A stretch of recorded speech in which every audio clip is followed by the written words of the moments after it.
Hi hello welcome to టీవీ24. నేను మీ హరీష్ అబ్దిరెడ్డి.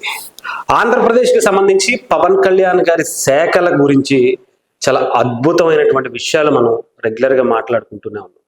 ఇక్కడ అంటే ఆయన ఎక్కువగా పంచాయతీరాజ్ రూరల్ డెవలప్మెంట్కి సంబంధించి ఎక్కువగా కనిపిస్తున్నాయి, కానీ వెనుక చాలా పకడ్బందీగా పవన్ కళ్యాణ్ గారు అడవి శాఖ గురించి కూడా చాలా బయటకు తీస్తున్నటువంటి పరిస్థితి. ముఖ్యంగా శేషాచలం అడవుల్లో ఉండేటువంటి ఎర్రచందనం గురించి మనందరికీ తెలుసు. దీని మీద పుష్ప అనే సినిమాలు లాంటివి కూడా చాలా వచ్చాయి. ఇక్కడ ఉన్నటువంటి స్మగ్లర్లు అటు ఏ పార్టీకి సంబంధించిన వాళ్ళు అని పక్కన పెడితే, ముఖ్యంగా వైఎస్ఆర్సీపీకి సంబంధించినటువంటి వ్యక్తులు గంగిరెడ్డి కావచ్చు, ఇంకొకళ్ళు కావచ్చు, వీళ్ళందరి పేర్లు కూడా మనం గతంలో చాలా సార్లు విన్నాం. వీళ్ళ మీద కేసులు ఇవన్నీ కూడా ఉన్నాయి.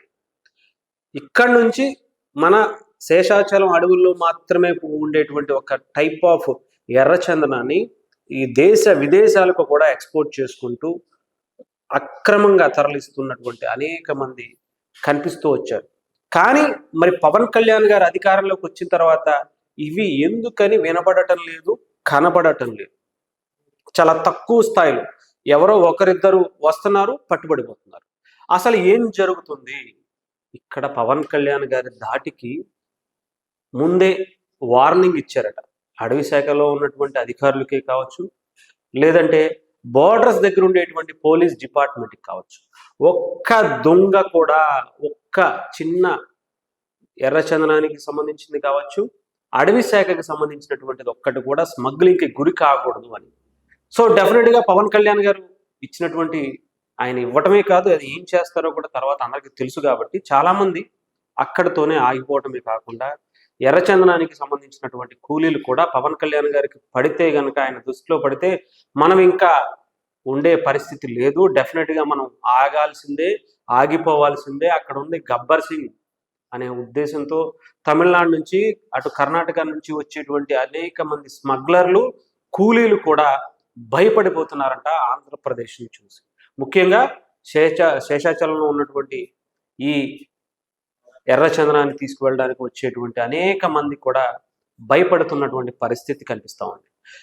ఎందుకంటే పవన్ కళ్యాణ్ గారి గురించి తెలుసుగా, తాట తీసి వదిలిపెట్టేస్తారు. అక్కడికి వెళ్ళి ఇంటర్నేషనల్ మాఫియాతో పెట్టుకున్నటువంటి ఏకైక ఇండియన్ పొలిటికల్ లీడర్ అంటే పవన్ కళ్యాణ్ గారికి గుర్తొస్తారు. బియ్యానికి సంబంధించి ఎక్స్పోర్ట్కి మనకు తెలుసు, సీజ్ ద షిప్ అని చెప్పి ఒక ట్రెండ్నే క్రియేట్ చేసినటువంటి వ్యక్తి. ఒక ఇంటర్నేషనల్ మాఫియాని ఒక ఊపేశారు. చాలామంది అసలు ఏదేదో మాట్లాడారు, కానీ దాని ఇంపాక్ట్ ఎక్కడి వరకు వెళ్ళిందో, వెళ్ళాల్సిన చోటుకు వెళ్ళి తగలాల్సిన చోటుకి చాలా బలంగా తగిలాయి. సో అలాంటిది పవన్ కళ్యాణ్ గారు ఏమి పిచ్చి పిచ్చిగా ఊరికే ఆలోచించరు, ఒక్కొక్కటి తాట తీసి వదిలిపెడతారు. అలాంటప్పుడు నేను ఇలాగని చెప్పే రాజకీయాల్లోకి వచ్చాను, ఇలా ఉంటాను అంటేనే రాజకీయాల్లో ఉంటాను, ముఖ్యంగా మీ పార్టీలతో కలిసి ఉంటాను, లేదా ప్రతిపక్షంలో ఉంటా, ఇంతకు మించి మీ మీద పోరాడతా అనే స్థాయిలో ఎవరన్నా అధికార పార్టీ నుంచి వస్తే వాళ్ళకి అల్టిమేటం ఇచ్చి మరీ వచ్చినటువంటి వ్యక్తి. సో అధికార పార్టీ నుంచి డెఫినెట్గా సపోర్ట్ ఉంది కాబట్టే అటు కేంద్ర రాష్ట్ర ప్రభుత్వాల నుంచి పవన్ కళ్యాణ్ గారికి బలమైనటువంటి ఆలోచనలతో ముందే మాట్లాడుకున్నారు. కాబట్టే పవన్ కళ్యాణ్ గారు మాట్లాడే విధానం గురించి ఎవరు ఒక్క మాట మాట్లాడలేకపోతున్నారు.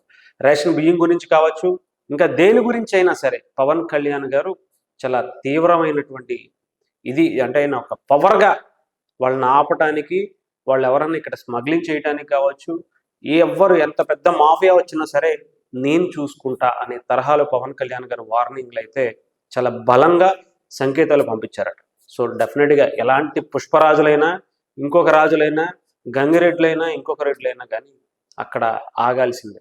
లేదంటే తెలుసుగా పవన్ కళ్యాణ్ ఆ పేరు ఈరోజు వణుకు పుట్టిస్తుందట. ఎర్రచందనం స్మగ్లర్ల వెన్నులో వణుకు పుట్టిస్తున్నటువంటి పేరు పవన్ కళ్యాణ్ అనే వ్యక్తి. ఆంధ్రప్రదేశ్ అడవి శాఖ మంత్రిగా ఆయన తీసుకుంటున్నటువంటి చర్యలు చూస్తుంటే ఒక్కొక్కరికి కంటి మీద కునుకు లేకుండా చేస్తుందట.